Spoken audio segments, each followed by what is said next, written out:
Pages with our press reviewer, Kyle G. Brown. Kyle, thank you for joining us. What's making the front pages then today? Well, board to board, it's economy in schools today.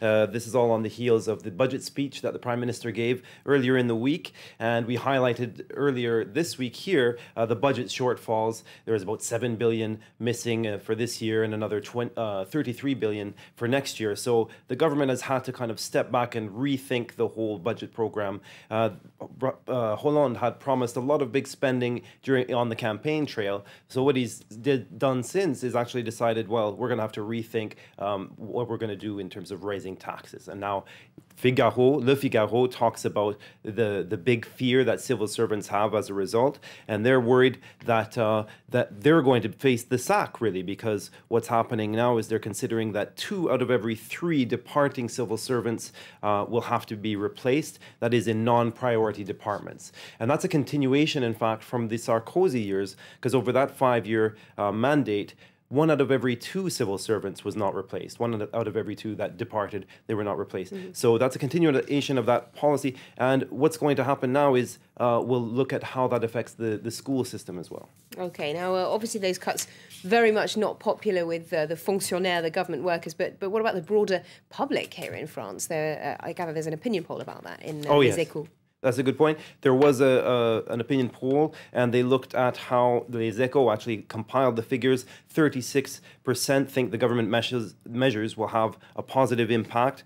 15% will have a negative impact, and 38% pretty well they think there will be no effect whatsoever. So the idea there is, Les Echos says, well, that reflects French pessimism, but the idea really is that it's a mixed picture. People are waiting, I think, to see the outcome of the budget measures, to see, the fine print of what's going to happen. Okay, now you mentioned school reform as well, and the government's already talking about making big changes to the French school system.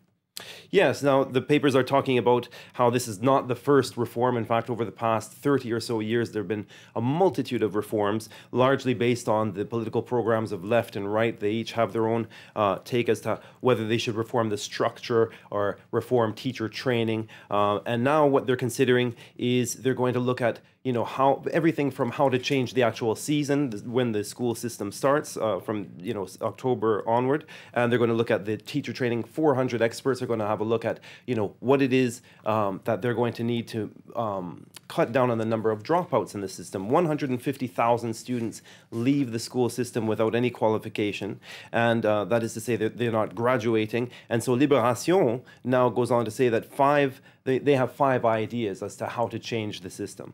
And one might be to look at how there's a bit less specialization early on in the school system.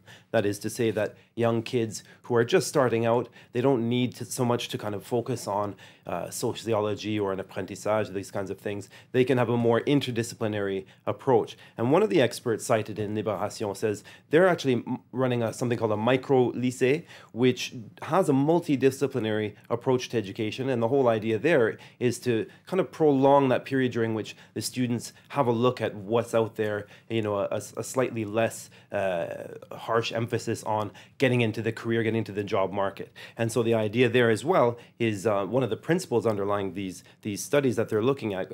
I'm not sure if I mentioned 400 experts will be consulted in this big consultation period. They are looking at a way to try to reduce the big divergences between the people who do well in society, and first of all in school, and the people who do very badly. And so the whole idea there is that there should be less emphasis on specialization and try to have a more broad, multidisciplinary approach. That's one of the main things that they're highlighting now. Okay, thanks very much indeed, Carl, for that look at some of the themes coming out of today's French newspapers. Well, let's get a reminder now of our top stories this hour here.